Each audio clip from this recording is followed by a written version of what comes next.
আমি যতবার বিপদে পড়েছি করেছি, আল্লাহ এর ফলাফল আমাকে হাতে হাতে দিয়েছেন।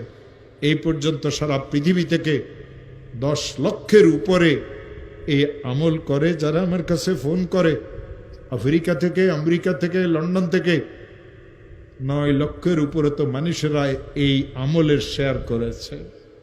হযরত মুজাদ্দিদ রহমতুল্লাহ আলাইহি তার কিতাবে লিখেছেন, কোন মুসলমান যদি বিপদে পড়ে, কোন মুসলমানের মেয়েটার যদি বিবাহ না হয়, কোন মুসলমান যদি অনেক ঋণগ্রস্ত হয়, কোন মুসলমান যদি দুশ্মনের দ্বারা আক্রান্ত হয়, কোন মুসলমান যদি মিথ্যা মামলা মোকদ্দমাতে ফাঁসিয়ে থাকে, কোন মুসলমানের মেয়েটার যদি তালাক হয়ে যায়, কোন মুসলমান যদি কঠিন কোনো অসুস্থতাতে পড়ে, কোন মুসলমান যদি এমন কোনো বিপদে পড়ে যে বিপদ থেকে উদ্ধারের কোনো রাস্তা নাই, ওই মুসলমান যদি আমলটা করে 499 প্রথমে 100 বার দরুদ শরীফ পড়বে। যেই দরুদ শরীফ সে পড়তে জানে, ইশারের নামাজের শেষে ঘুমের আগে পড়বে আল্লাহুম্মা সাল্লি আলা সাইয়্যিদিনা মুহাম্মদ 100 বার। 499 বার পড়বে লা হাওলা ওয়ালা কুওয়াতা ইল্লা বিল্লাহ। একবার পড়বে লা হাওলা ওয়ালা কুওয়াতা ইল্লা বিল্লাহিল আলিয়্যিল আযীম। 100 বার দরুদ শরীফ পড়বে, হাত পাতিয়ে বলবে মাওলা আমি অনেক গরিব মানুষ, মেয়েটার তালাক হয়ে গেছে, মেয়েদের বিবাহ শাদীও হয় না, ঋণগ্রস্ত হয়ে গেছি, ব্যবসাটা অচল হয়ে গেছে, মিথ্যা মামলা মোকদ্দমাতে ফাঁসিয়ে গেছে।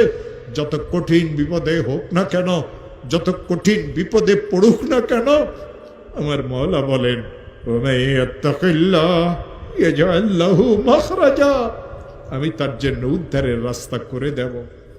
ও আমার প্রিয় ভাইরা, এই আয়াত আল্লাহ সূরা তালাকে নাজিল করেছেন। কেন সূরা তালাকে আয়াত নাজিল করেছেন জানেন?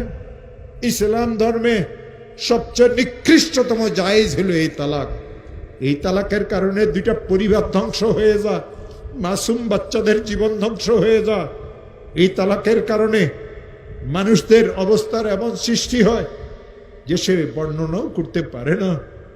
বড় বোনের তালাক হয়ে গেল, ছোট বোনগুলি বিবাহ আটকে গেল, নিশ্চয় মেয়েরা খারাপ, নাইলে কেন তালাক হইল?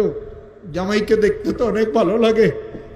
আমার প্রিয় ভাইয়েরা, এই মেয়েটা শ্বশুর বাড়িতে শান্তিতে ছিল না, বাপের বাড়িতে যতদিন ছিল ঘরের কাজ কামে মেয়েকে করা লাগতো। শ্বশুর বাড়িতে যাওয়ার পরে এই মেয়ের এত কষ্ট হয়, কাউকে খুলিয়ে বলতে পারে না।